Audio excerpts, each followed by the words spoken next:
야, 김영숙, 내 친정엄마가 죽든 말든 그건 남의 집 일이지. 왜 나한테 돈을 달래?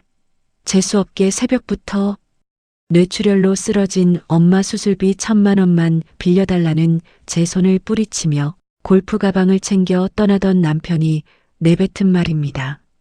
15년 동안 시댁의 종으로 살며 공든탑을 쌓아온 대가가 고작 남이라는 한 글자더군요. 그래, 당신 소원대로 이제 정말 남이 되어줄게. 한 달 후 강남 최고급 호텔 시어머니 칠순 잔치 당일, 화려한 한복을 차려입고 주인공 행세를 하려던 그들의 세상이 어떻게 무너졌는지 궁금하시죠? 피눈물 흘리던 며느리가 작정하고 설계한 잔인한 복수극, 지옥 같은 칠순 잔치의 전말, 지금 바로 시작합니다. 사연 시작 전 좋아요 버튼 꾹 눌러주세요. 여러분의 가정에 행복이 가득하시길 기원하겠습니다. 창밖이 아직 푸르스름한 이른 아침이었어요. 저는 어김없이 눈을 떴습니다. 누가 깨운 것도 아닌데 15년이라는 시간은 참 무섭더군요.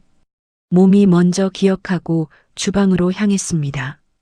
남편이 오늘 이른 새벽부터 골프 라운딩이 있다고 했거든요.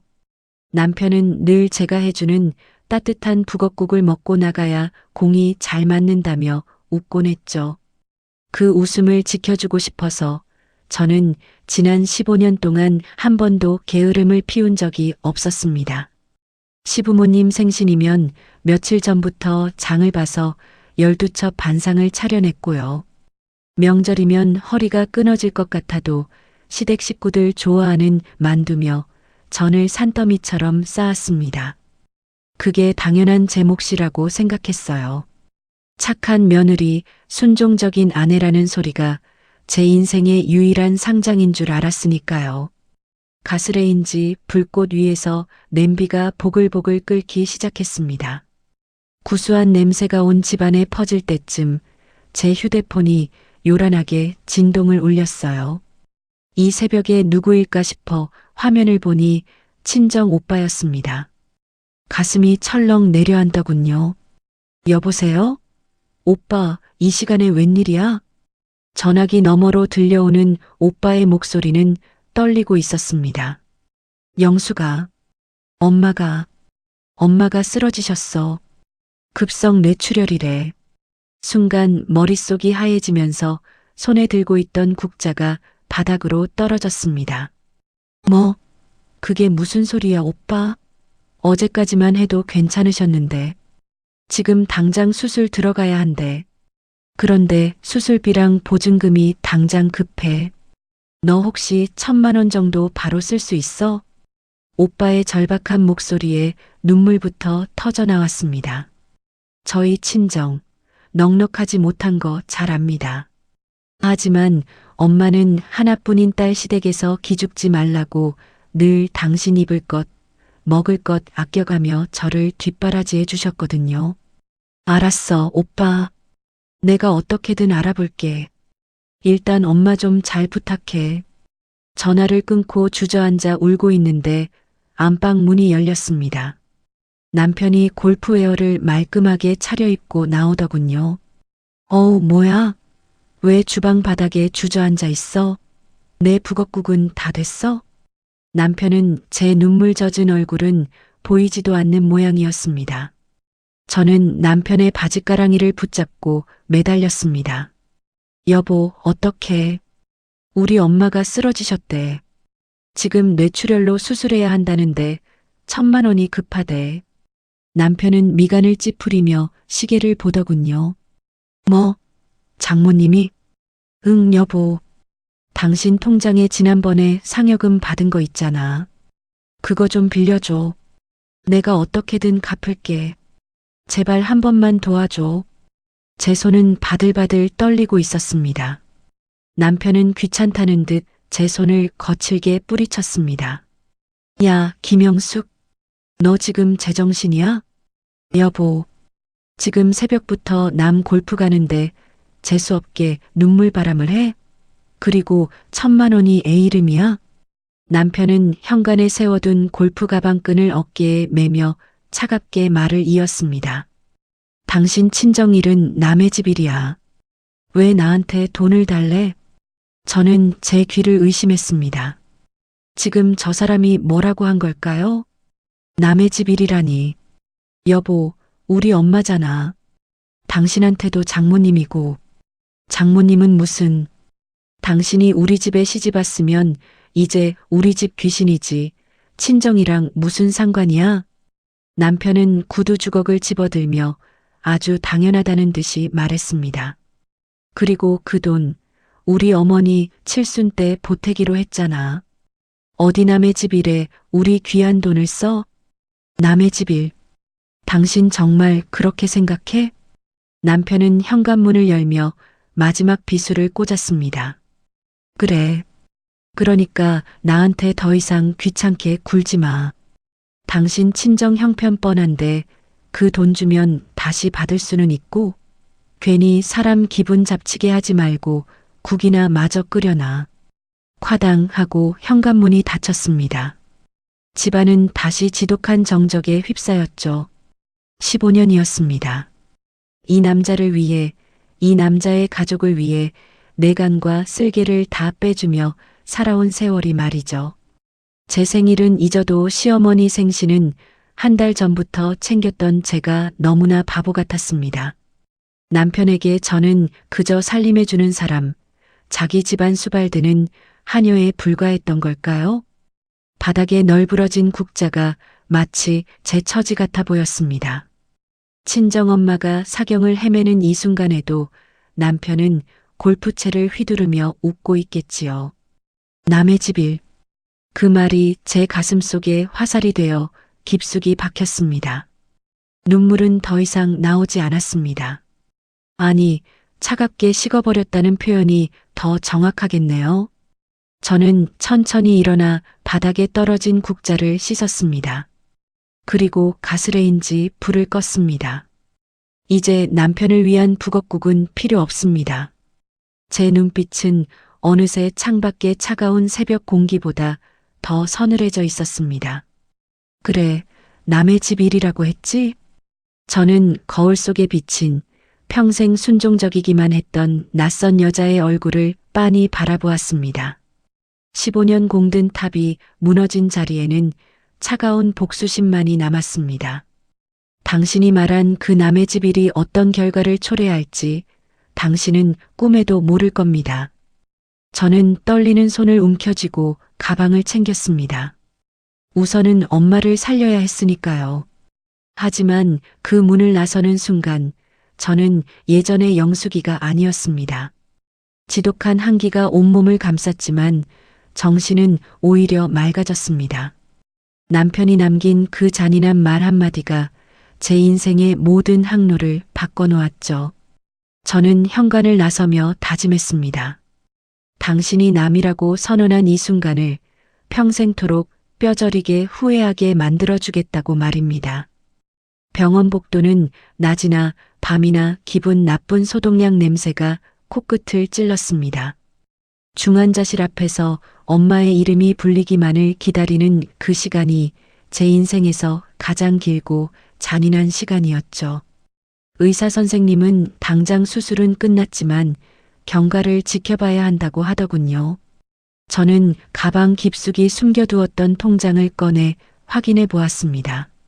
명절 때마다 시댁 조카들 용돈 주고 남편 뒷바라지하며 틈틈이 모은 비상금이었죠. 잔액을 확인하는 제 손등 위로 눈물 한 방울이 툭 떨어졌습니다. 이게 전부라니. 고작 이것뿐이라니. 통장에 찍힌 숫자는 수술비의 절반도 채 되지 않았습니다. 남편에게 다시 전화를 걸어볼까 망설이며 휴대폰을 쥐었다가 이내 내려놓았습니다. 아침에 본 그 차가운 눈빛이 떠올라 도저히 번호를 누를 용기가 나지 않았거든요. 저는 곧장 종로로 향했습니다.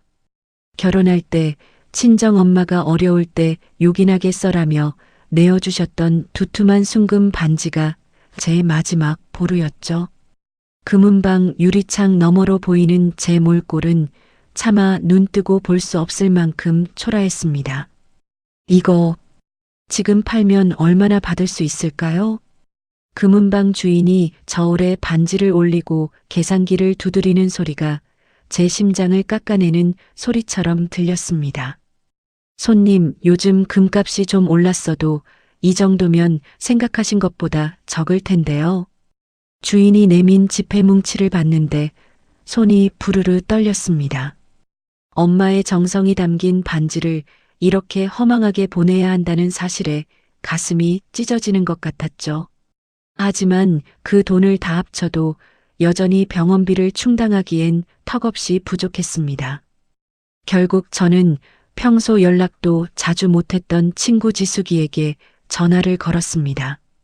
지숙아, 나 영숙이야. 정말 미안한데 내가 지금 급전이 좀 필요해서. 말을 떼는 것조차 죽기보다 싫었지만 엄마를 생각하며 고개를 깊숙이 숙였습니다. 전화기 너머로 잠시 침묵이 흐르더니 지숙이가 한숨을 쉬며 말하더군요. 너 무슨 일 있구나? 알았어. 일단 내가 보낼 수 있는 만큼 보내줄게. 나중에 천천히 갚아. 친구의 따뜻한 말 한마디가 남편의 100마디보다 더 크게 가슴을 울렸습니다. 겨우 돈을 마련해 병원비를 수납하고 다시 중환자실 앞 복도로 돌아왔습니다. 딱딱하고 차가운 플라스틱 의자가 제 유일한 안식처였죠. 밀려오는 피로에 잠시 쪽잠을 청해보려 했지만 복도를 지나가는 발소리 하나하나가 예민하게 귓가를 파고들었습니다. 그때 주머니 속에서 휴대폰 진동이 울렸습니다. 혹시나 남편이 걱정돼서 연락한 걸까 싶어 서둘러 화면을 확인했습니다. 하지만 온 것은 전화가 아니라 가족 단톡방에 올라온 사진 한 장이었죠. 남편이 보낸 사진 속에는 푸른 잔디밭을 배경으로 활짝 웃고 있는 남편의 모습이 담겨 있었습니다. 오늘 날씨 끝내주네. 홀인원 할 뻔했다니까. 뒤이어 올라오는 사진들은 더욱 가관이었습니다. 라운딩이 끝난 후 들렀는지 상다리가 휘어지게 차려진 장어구이와 비싼 술병들이 즐비했죠. 역시 운동 끝나고 먹는 장어가 최고지. 다들 한잔해. 남편의 들뜬 목소리가 글자 너머로 들리는 것만 같아 눈앞이 아찔해졌습니다. 저는 중환자실 앞 의자에서 쪽잠을 자며 컵라면 하나로 끼니를 때우고 있는데 엄마의 생사가 오가는 이 병원 복도에서 저는 피눈물을 삼키고 있는데 남편은 남의 집 일이라며 선을 긋고는 저렇게 태평하게 호사를 누리고 있다니요. 단톡방에서 즐겁게 떠드는 남편의 대화들을 하나하나 읽어내려가며 제 안에 무언가가 파괴되는 기분이 들었습니다. 그건 15년 동안 제가 지켜온 아내라는 이름의 인내심이었습니다. 당신한테 나는 정말 아무것도 아니었구나. 휴대폰 화면을 끄자 검은 액정 위로 제 일그러진 얼굴이 비쳤습니다. 그 얼굴을 보며 저는 결심했습니다. 더 이상 울지 않기로, 더 이상 이 비참한 기분에 저를 내던지지 않기로 말이죠. 그래, 남의 집 일이라고 했지? 제 입술 사이로 서늘한 혼잣말이 새어나왔습니다. 남편이 그토록 강조하던 그 남이라는 단어가 이제야 제 가슴에 명확하게 자리를 잡았습니다. 그럼 나도 이제 당신을 남으로 대할게. 당신이 그토록 원하던 대로 말이야. 병원 복도의 차가운 공기가 비로소 제 각성을 축복하는 것처럼 느껴졌습니다. 저는 더 이상 남편에게 연락하지 않았습니다. 그가 어디서 무엇을 먹든 누구와 술을 마시든 이제 제 알바가 아니었으니까요. 우리는 이제 한 지붕 아래 사는 타인, 아니 그보다 못한 사이가 된 것입니다. 어느덧 병원의 밤이 깊어갔습니다.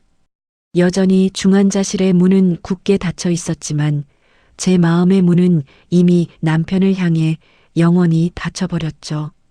내일이 오면 무엇을 해야 할지, 어떻게 이 상황을 헤쳐나가야 할지 머릿속이 차갑게 정리되기 시작했습니다.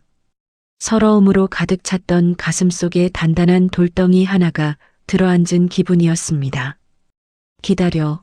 당신이 말한 그 남이 얼마나 무서운 존재인지 똑똑히 보여줄 테니까.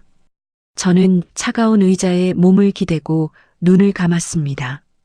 비록 몸은 만신창이었지만 정신만큼은 그 어느 때보다 또렷했습니다. 지옥 같은 병원 복도에서 저는 그렇게 평생 잊지 못할 피눈물을 삼키며 새로운 인간으로 거듭나고 있었습니다. 병원에서 지낸 지 열흘째 되던 날이었어요. 기적처럼 엄마가 감았던 눈을 아주 살짝 뜨셨습니다. 제 손을 잡는 엄마의 힘없는 손가락 끝에서 미세한 온기가 전해지는데 눈물이 멈추지 않더군요. 엄마, 나 보여? 영숙이 왔어. 엄마의 입술이 미세하게 달싹이는 것을 보며 저는 이제야 숨을 쉴 수 있을 것 같았습니다. 하지만 그 안도감도 잠시뿐이었죠. 진동 소리와 함께 화면에 뜬 시어머니라는 세 글자가 제 가슴을 짓눌렀습니다. 전화를 받자마자 위로 한마디 없이 앙칼진 목소리가 터져 나왔어요. 야, 너는 시어미가 전화를 하면 바로바로 받아야지. 뭐 하느라 이렇게 늦어? 어머니, 죄송해요. 방금 엄마가 의식을 좀 회복하셔서요.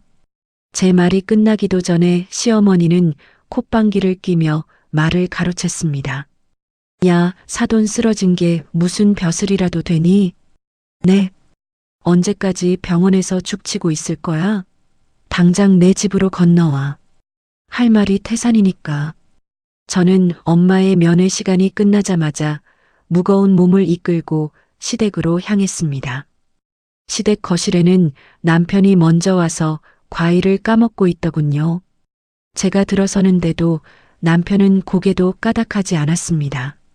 시어머니는 소파 상석에 앉아 거만한 표정으로 저를 내려다보셨죠. 예, 영수가. 4달이면 내 칠순인 거 알지? 저는 마른 침을 삼키며 고개를 끄덕였습니다. 네, 어머니. 기억하고 있어요. 그래, 이번엔 좀 제대로 해야겠다. 동네 사람들한테 나도 기 좀 펴고 살아야지. 시어머니는 탁자 위에 놓인 카탈로그 하나를 제 쪽으로 툭 던졌습니다. 강남에 있는 아주 유명하고 값비싼 호텔의 팜플렛이었어요. 여기 호텔 연회장 아주 크고 좋다더라. 여기서 내 칠순 잔치 열어라.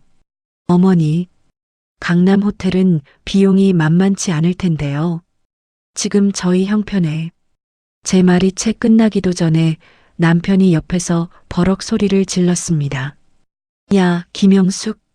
당신 지금 우리 엄마 칠순인데 돈 타령하는 거야? 남편은 먹던 포크를 내려놓으며 저를 쏘아붙였습니다.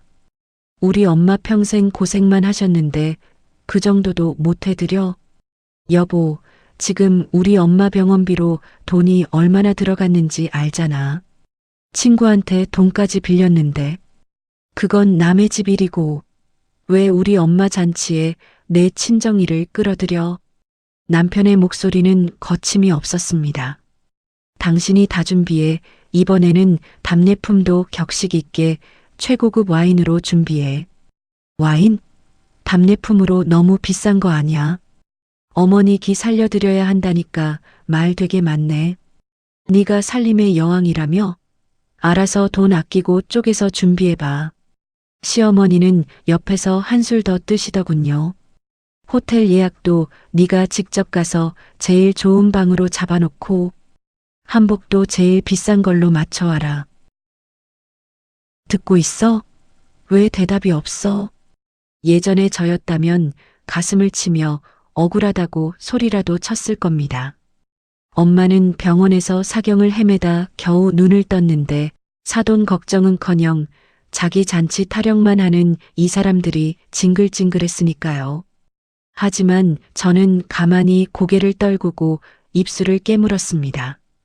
분노가 차오르는 게 아니라 오히려 머릿속이 아주 차갑고 맑아지는 기분이었거든요. 저는 천천히 고개를 들었습니다. 그리고 평소보다 더 환하고 생긋한 미소를 지어 보였습니다. 네, 어머니. 알겠습니다. 최고로 모셔야죠. 제 대답에 남편과 시어머니는 의외라는 듯 눈을 동그랗게 떴습니다. 오, 웬일이야? 웬일로 토를 안다네. 남편이 신기하다는 듯 물었습니다. 저는 더 다정하게 대답했습니다. 생각해보니 당신 말이 맞는 것 같아. 어머니 칠순인데 내가 너무 내 생각만 했네. 그래, 진작 그럴 것이지. 역시 우리 며느리가 최고라니까. 시어머니는 그제야 만족스러운 듯 껄껄 웃으며 제 손을 잡으려 했습니다.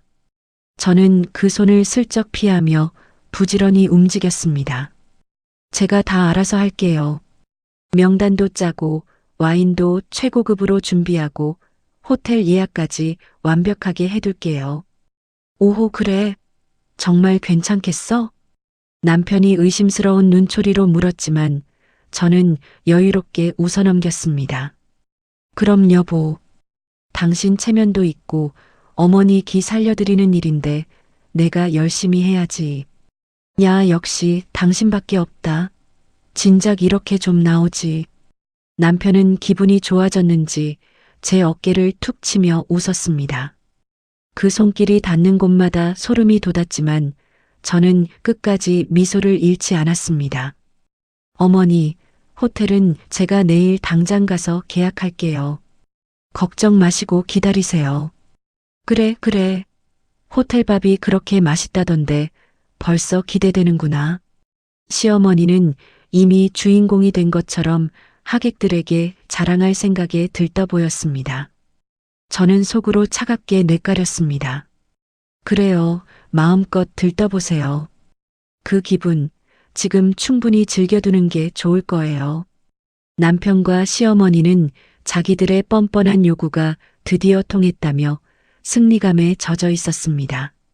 그들이 웃고 떠드는 거실 풍경이 마치 연극의 한 장면처럼 비현실적으로 느껴지더군요.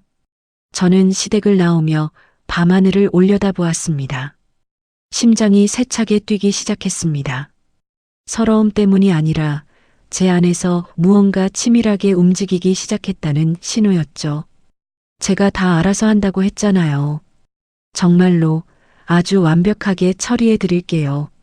집으로 돌아오는 길, 제 입가에는 지워지지 않는 미소가 걸려 있었습니다. 남편이 그토록 원하던 기 살려주기가 어떤 방식으로 완성될지 저는 이미 그려보고 있었거든요. 어둠이 내려앉은 거리에 제 그림자가 길게 드리워졌습니다. 이제 시작이었습니다. 남편은 아침부터 기분이 아주 좋아 보였습니다. 거울 앞에서 깃을 세우며 저를 보더니 씩 웃더군요. 여보, 오늘 호텔 가서 예약 확정 짓는다고 했지? 응, 어머니가 원하시던 그 강남 호텔 연회장으로 알아보고 올게. 저는 아주 상냥하게 대답하며 남편의 넥타이를 매만져 주었습니다. 그래, 역시 당신밖에 없어. 답례품도 제일 비싼 걸로 알아봐야 한다? 걱정 마. 하객들 입이 떡 벌어지게 준비할 테니까.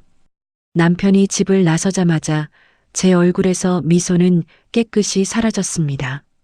저는 곧장 안방 장롱 깊숙한 곳을 뒤지기 시작했죠. 그곳에는 제가 15년 동안 차곡차곡 모아온 서류 뭉치가 있었습니다. 결혼할 때 돌아가신 친정아버지가 유산으로 남겨주셨던 땅을 판 돈, 그리고 제가 맞벌이를 하며 한 푼 두 푼 모아온 급여 이력들, 시어머니가 살고 있는 아파트가 어떻게 마련되었는지 증명할 결정적인 자료들이었죠.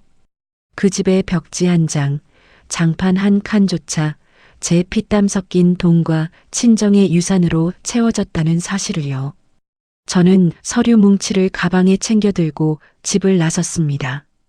제가 향한 곳은 호텔이 아니었습니다. 어둡고 조용한 복도 끝, 이혼 전문 변호사라는 문구가 적힌 사무실이었죠. 중후한 인상의 변호사는 제가 내민 서류들을 한참 동안 꼼꼼히 살폈습니다. 사모님, 이 정도면 시어머니 거주지 마련의 기여도를 아주 높게 인정받을 수 있습니다. 확실한가요? 네, 친정 유산이 들어간 명확한 근거가 있고 부인의 소득 증빙이 확실하니까요.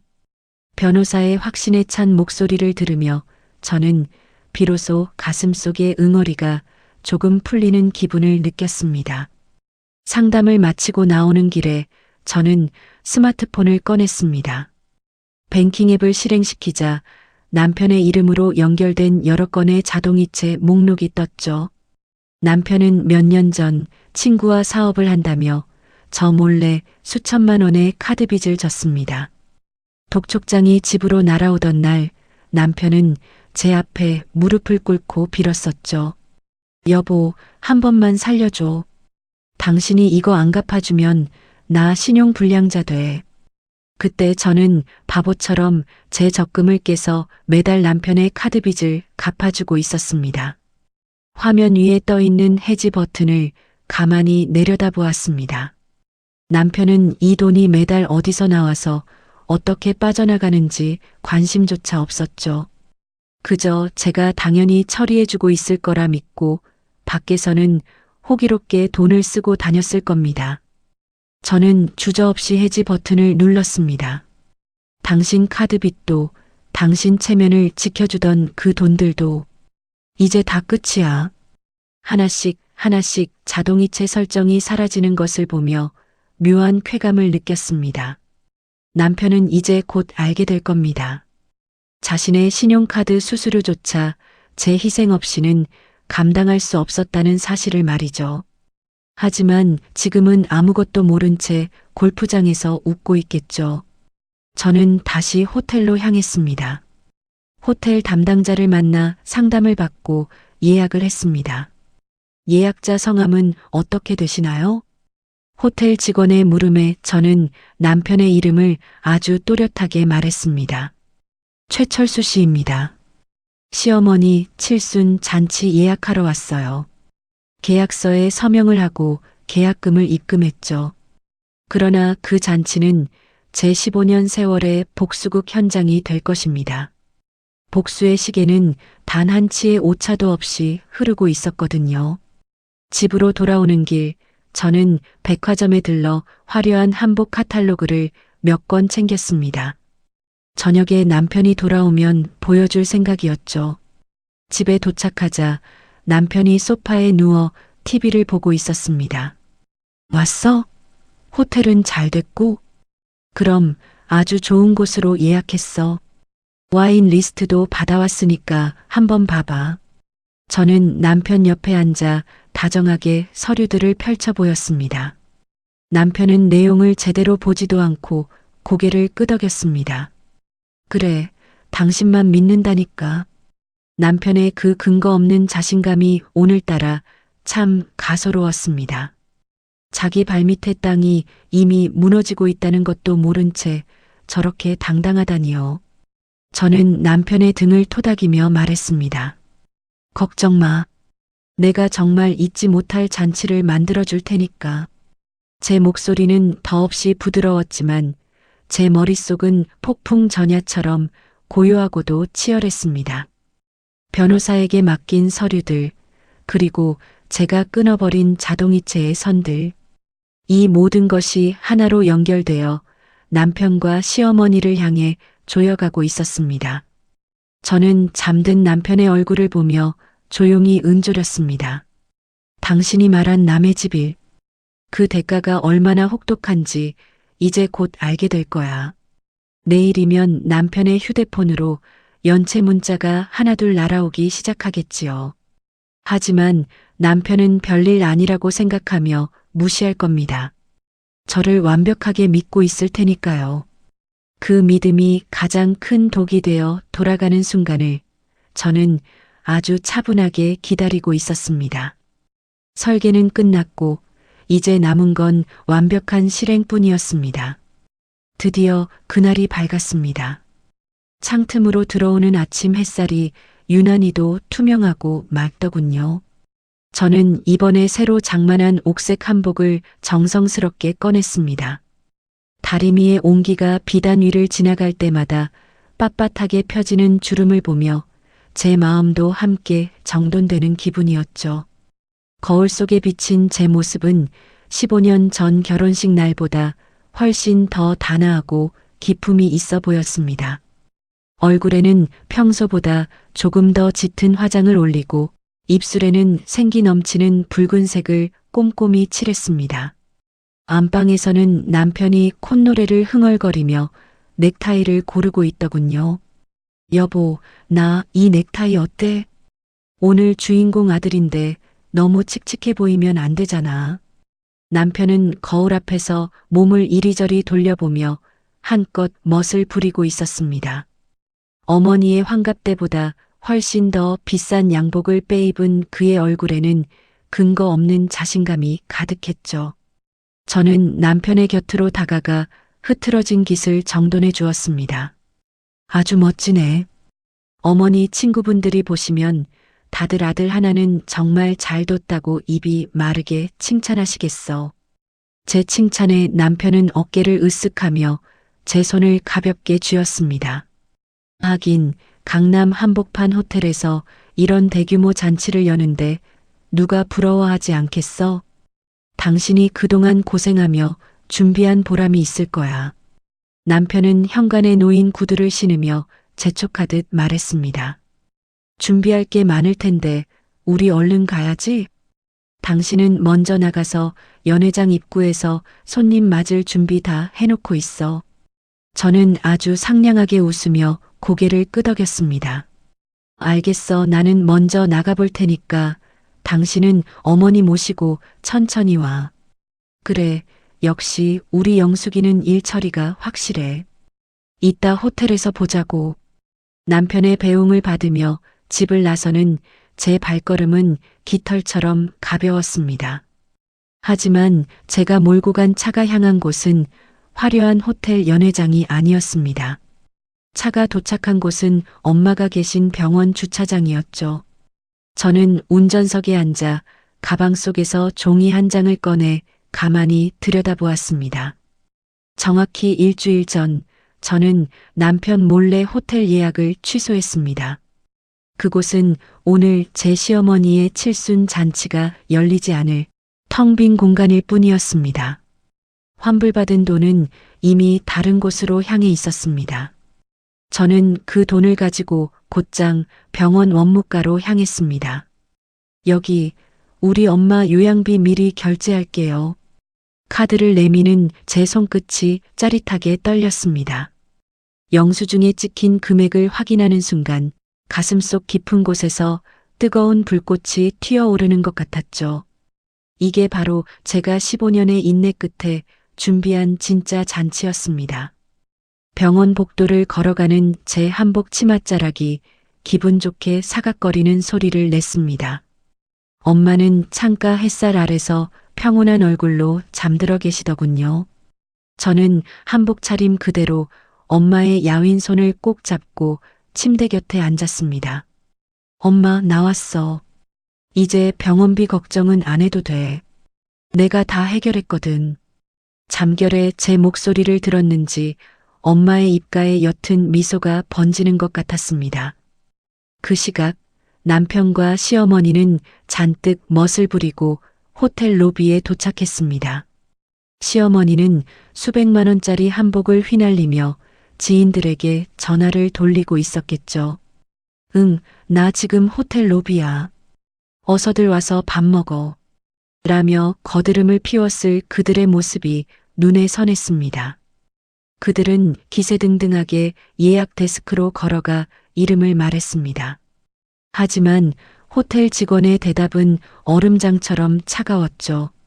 손님, 죄송합니다만 최철수 씨 성함으로는 예약된 내역이 전혀 없습니다. 일주일 전에 이미 취소되었고 환불까지 완료된 건으로 확인되네요.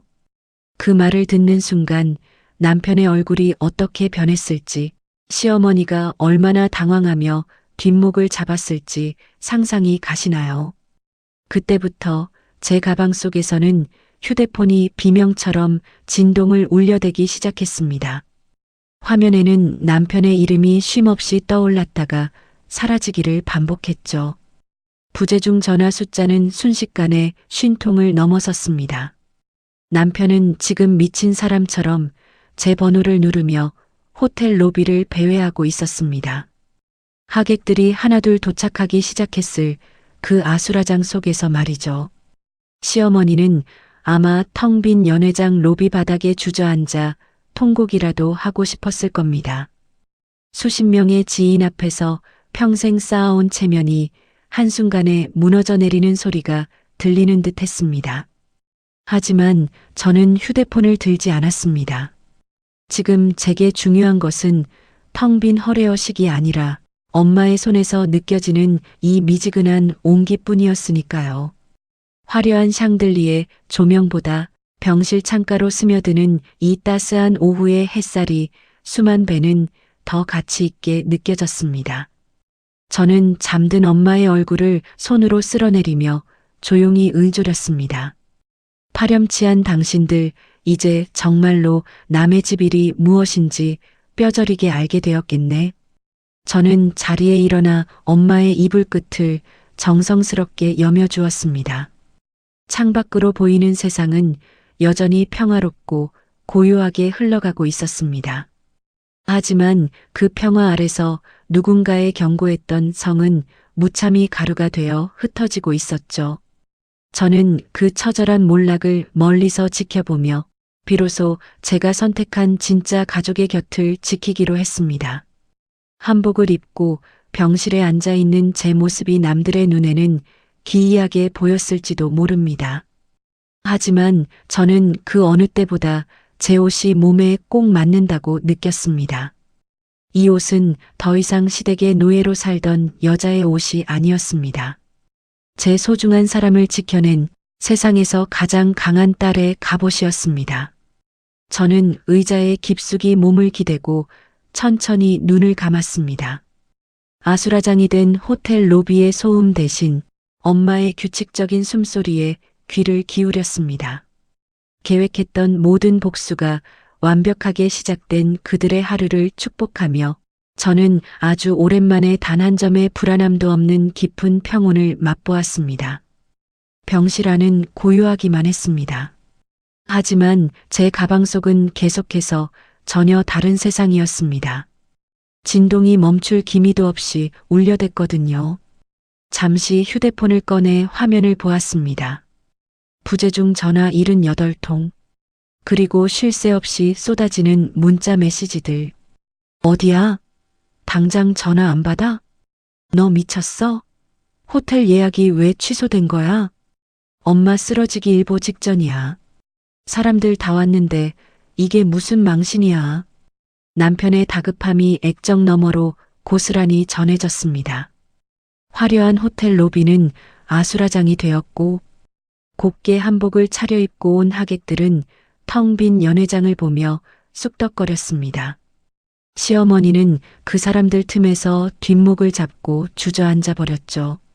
평생을 남의 이목에 목숨 걸던 분이었으니 지금 그 상황이 죽기보다 더 괴로울 겁니다. 휴대폰이 다시 비명처럼 울렸습니다. 이번에는 받지 않을 수 없을 만큼 끈질기게 울려댔죠. 저는 깊은 숨을 한번 내쉬고는 천천히 통화 버튼을 눌렀습니다. 수화기 너머로 남편의 고함이 터져 나왔습니다. 야, 김영숙, 너 지금 어디야? 남편의 목소리는 분노와 당혹감으로 뒤섞여 떨리고 있었습니다. 너 미쳤지? 정신 나갔어? 호텔 예약이 취소됐다잖아. 직원이 일주일 전에 네가 직접 취소했다는데 이게 어떻게 된 일이야? 저는 아무 대답도 하지 않았습니다. 그저 남편의 거친 숨소리를 가만히 듣고만 있었죠. 말 좀 해봐. 지금 엄마는 기절하기 직전이고 하객들은 다 와서 난리법석이라고. 너 지금 당장 호텔로 안 뛰어와? 저는 아주 차분하고 낮은 목소리로 입을 뗐습니다. 누구시죠? 뭐, 전화 잘못 거신 것 같은데요. 누구신데 저한테 소리를 지르시나요? 남편은 어이가 없다는 듯 헛웃음을 터뜨렸습니다. 너 지금 장난해? 나야, 내 남편. 최철수라고. 너 지금 어디서 연극질이야? 남편의 목소리는 이제 비명에 가까워졌습니다. 저는 창밖의 푸른 하늘을 바라보며 대꾸했습니다. 아, 남편이요? 이상하네요. 제 남편은 죽었는데. 뭐? 너 지금 무슨 소리를 하는 거야? 남의 집 일에 참견하지 말라고 하셨던 분, 그분 말씀하시는 건가요? 저는 한자 또박또박 말을 이었습니다. 분명히 제 친정 엄마 수술비 빌려달라고 했을 때 그러셨잖아요. 당신 친정일은 남의 집 일이라고요. 수화기 저편이 순간 정적에 휩싸였습니다. 남편의 당황한 기색이 여기까지 느껴지는 듯 했습니다. 그건 내가 그때. 여보세요, 아저씨. 이 상황도 저한테는 남의 집 일일 뿐이에요. 저는 잔인할 정도로 평온한 목소리로 쐐기를 박았습니다. 시어머니 칠순이든 호텔 예약이 취소돼서 망신을 당하든 그건 그쪽 집안일이잖아요. 남의 집 일에 제가 왜 참견을 해야 하죠? 야, 김영숙. 모르는 번호니까 이제 그만 전화하세요. 불쾌하네요. 끊습니다. 저는 망설임 없이 전원을 꺼버렸습니다. 남편이 다시 소리를 지르려던 찰나 세상은 다시 완벽한 고요를 되찾았습니다. 속이 뻥 뚫린다는 기분이 이런 걸까요? 15년 동안 얹혀있던 체증이 단번에 내려가는 기분이었습니다. 저는 다시 엄마의 손을 꼭 잡았습니다. 엄마의 손은 예전보다 훨씬 따뜻하게 느껴졌습니다. 창밖으로는 노을이 붉게 물들기 시작하더군요. 그 아름다운 풍경을 보며 저는 환하게 웃었습니다. 그들은 지금 지옥 같은 시간을 보내고 있겠죠. 하객들에게 변명하느라 땀을 뻘뻘 흘리고 취소된 잔치 비용을 어떻게든 수습하느라 발을 동동 구를 겁니다. 하지만 제 마음은 그 어느 때보다 가볍고 평화로웠습니다. 엄마, 나 잘했지? 잠든 엄마는 대답이 없었지만 왠지 제 마음을 다 알고 있다는 듯 평온해 보였습니다. 저는 엄마의 손등에 제 뺨을 가만히 갖다 대었습니다. 남의 집 일이라며 저를 밀어냈던 그들의 손길이 이제는 그들에게 화살이 되어 돌아갔을 겁니다. 그 화살이 얼마나 아프고 시린지 그들도 이제는 조금이나마 알게 되겠지요. 병실 창가에 비친 제 미소는 그 어느 때보다 선명했습니다. 가장 처절한 복수는 화를 내는 것이 아니라 그들을 완벽하게 타인으로 대하는 것임을 깨달았습니다. 저는 그 고요한 통쾌함을 만끽하며 엄마의 곁을 지켰습니다. 오늘따라 병실 안으로 들어오는 노을빛이 참으로 따뜻했습니다. 더 이상 제 인생에 그들의 자리는 없었습니다. 저는 그 사실이 너무나도 감사해 눈물이 날 뻔했습니다. 하지만 울지 않았습니다. 이제는 울음 대신 웃음으로 제 인생을 채워가기로 했으니까요. 한복을 입고 엄마 옆에 앉아 있는 제 모습이 마치 오늘 잔치의 진짜 주인공처럼 느껴졌습니다. 네, 맞아요. 오늘 이 평화로운 순간이야말로 제가 그토록 바라던 진짜 잔치였습니다. 폭풍이 지나간 자리에는 서늘한 정적만이 남을 줄 알았는데 현실은 훨씬 더 시끄럽고 처절하게 무너져 내리더군요. 제가 병실에서 엄마의 손을 잡고 조용히 시간을 보내는 동안 남편의 세상은 걷잡을 수 없는 속도로 부서지고 있었습니다. 제일 먼저 도착한 건 남편의 사무실로 발송된 두툼한 서류 봉투였습니다. 그 안에는 제가 오랫동안 준비해온 이혼 소송장과 재산 분할 청구서가 들어 있었죠. 남편이 동료들 사이에서 유능한 척, 자상한 가장인 척하며 커피를 마시고 있을 때 그 서류는 그의 책상 위에 폭탄처럼 떨어졌을 겁니다. 그 뒤를 이어 남편의 주머니 속 신용카드들이 하나둘 비명을 지르기 시작했습니다. 제가 그동안 대납해주던 카드값과 각종 세금들이 연체되면서 그의 화려한 소비 생활을 지탱하던 신용카드가 한순간에 정지되었거든요. 백화점에서, 골프장에서, 비싼 식당에서 카드를 내밀었다가 거절당했을 남편의 그 당황한 표정을 상상해 보았습니다. 그건 그가 제 엄마의 수술비 1,000만 원을 아까워하며 내뱉었던 그 거만함에 비하면 아주 작은 대가일 뿐이었죠. 더 큰 폭탄은 시어머니의 집으로 향했습니다. 시어머니 명의로 되어 있던 그 아파트에 법원의 가압류 통지서가 날아든 것이죠. 이게 무슨 소리냐? 내 집인데 왜 나라에서 딱지를 붙인단 말이냐? 시어머니의 날카로운 비명소리가 그 동네 복도에 쩌렁쩌렁 울렸을 겁니다. 제가 맞벌이를 하며 쏟아부은 월급과 우리 아버지가 남겨주신 소중한 유산으로 마련된 그 집은 이제 제 권리를 찾아오기 위한 전쟁터가 되었습니다. 그들이 남의 집일이라며 선을 긋던 그 순간 그 집의 벽지 한 장조차 그들의 것이 아님을 법적으로 증명해 보인 것이죠. 며칠 뒤 병원 복도 끝에서 익숙하면서도 낯선 발소리가 들려왔습니다. 며칠 사이에 몰라보게 수척해진 남편이 병실 문을 거칠게 열고 들어오더군요. 그의 옷차림은 예전의 단정한 모습은 온데간데 없고 꾀죄죄하기 짝이 없었습니다. 영수가 너 정말 이럴 거야? 이혼이라니, 가압류라니, 이게 다 무슨 짓이야? 남편은 제 앞에 서서 소리를 지르려다 제 차가운 눈빛과 마주치자 이내 목소리를 낮췄습니다. 어머니는 지금 충격받아서 누워 계셔. 집에 가압류가 들어오니까 동네 사람들 보기가 무섭다고 하신단 말이야. 제발 좀 풀고 집에 가자. 응? 내가 그때는 정말 실수한 거야.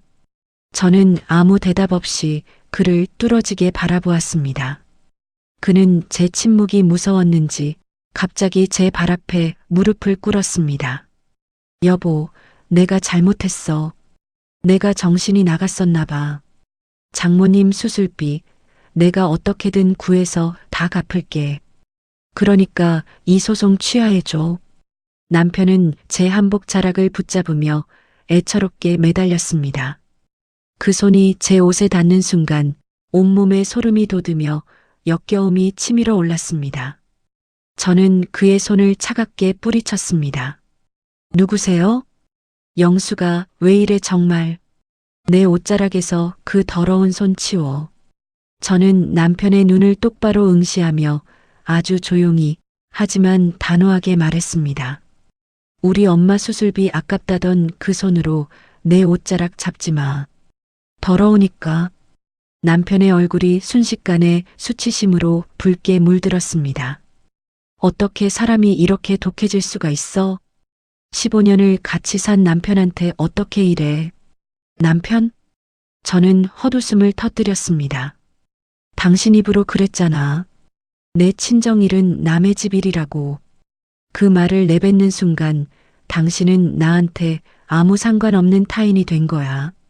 남편이 계속해서 악을 쓰며 달라붙으려 하자 저는 병원 경비원들을 향해 손짓했습니다. 여기 모르는 분이 들어와서 소란을 피우네요. 환자가 안정을 취해야 하니 밖으로 끌어내주세요. 경비원들이 남편의 양팔을 붙잡았습니다. 이거 내가 누군지 알아? 나 이 여자 남편이라고. 남편은 발버둥을 치며 병실 밖으로 끌려나갔습니다. 복도 저 멀리서 그의 비참한 외침이 메아리 쳤습니다. 영수가, 김영숙, 너 정말 후회할 줄 알아. 그의 목소리가 점점 작아질수록 제 마음은 점점 더 투명하게 맑아졌습니다.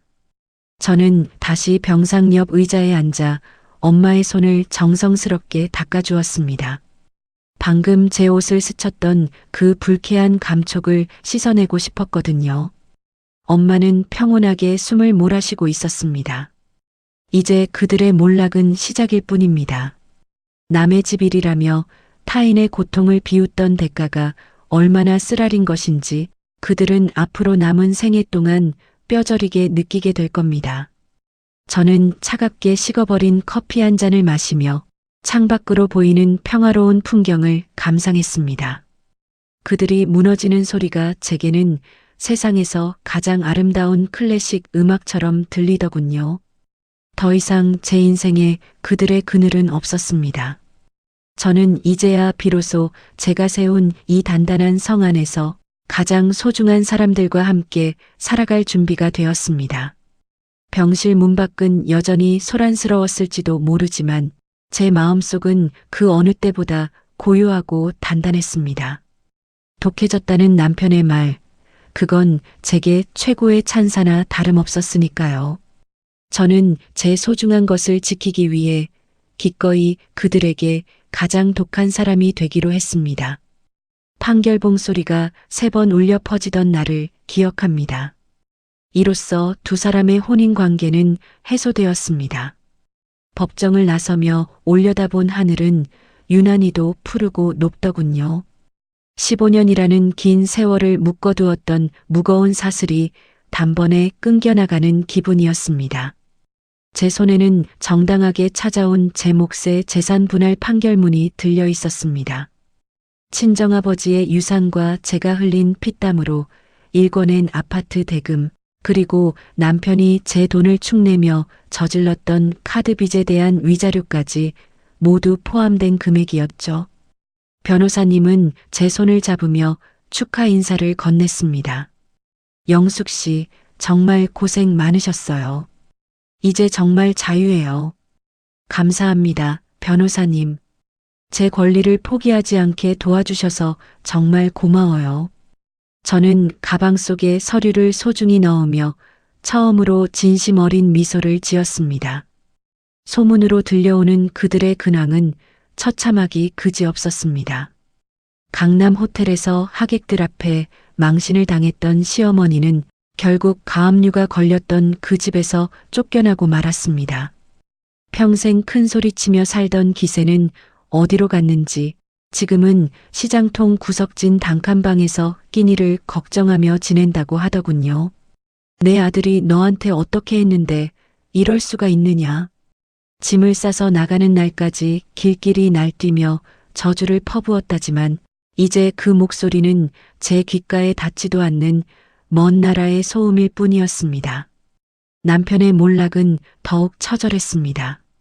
제가 대납해주던 카드값이 한꺼번에 터지면서 신용불량자 신세가 되었고 사무실까지 찾아오는 빚쟁이들 때문에 결국 직장까지 그만두었다는 소식을 들었죠.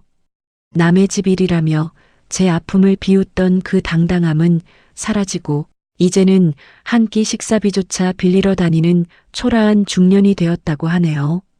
저는 그 모든 소란을 뒤로하고 엄마와 함께 길을 떠났습니다.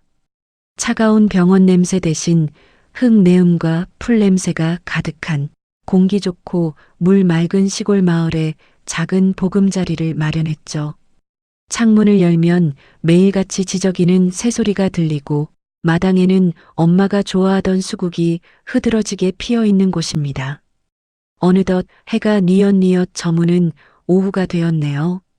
저는 엄마의 무릎에 담요를 정성스럽게 덮어드렸습니다. 엄마, 오늘 날씨 참 좋지? 우리 산책하러 나갈까? 휠체어에 앉은 엄마가 제 손을 꼭 잡으며 고개를 끄덕였습니다. 엄마는 이제 예전처럼 말씀을 잘하시지는 못하지만 제 눈을 바라보는 그 따뜻한 눈빛만으로도 충분히 대화가 통합니다. 저는 천천히 휠체어를 밀며 마을 어귀의 언덕길을 올랐습니다. 바퀴가 굴러가는 소리가 평화로운 오후의 정적을 기분 좋게 깨뜨리더군요. 언덕 끝에 서자온 세상을 붉게 물들이는 노을이 우리 앞에 펼쳐졌습니다. 눈이 부시도록 아름다운 광경이었죠. 저는 엄마의 곁에 서서 그 찬란한 빛을 함께 바라보았습니다. 15년 동안 제가 잊고 살았던, 아니, 잊으라고 강요당했던 제 안의 평화가 비로소 돌아온 기분이었습니다. 엄마, 나 이제 정말 행복해. 누구의 아내도 누구의 며느리도 아닌 그냥 김영숙으로 사는 게 이렇게 좋은 건지 몰랐어. 엄마는 제 손등 위로 주름진 손을 얹으며 잔잔하게 웃으셨습니다.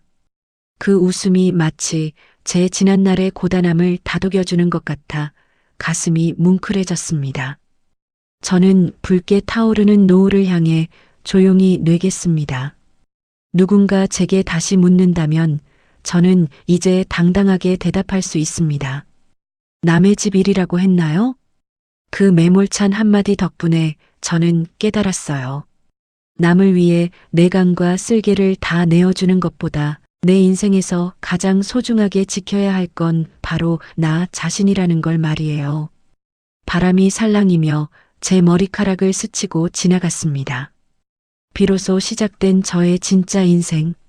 저는 이제 그 누구를 위해서가 아닌 오직 저 자신과 제 소중한 사람들을 위해 매 순간을 기쁘게 살아갈 것입니다. 노을빛을 가득 머금은 엄마의 얼굴이 오늘따라 참 고왔습니다. 우리는 한참 동안 그곳에 서서 지지 않는 태양의 잔상을 눈에 담았습니다. 제 인생의 가장 어두웠던 새벽을 지나 드디어 가장 아름다운 황혼을 맞이하고 있었습니다.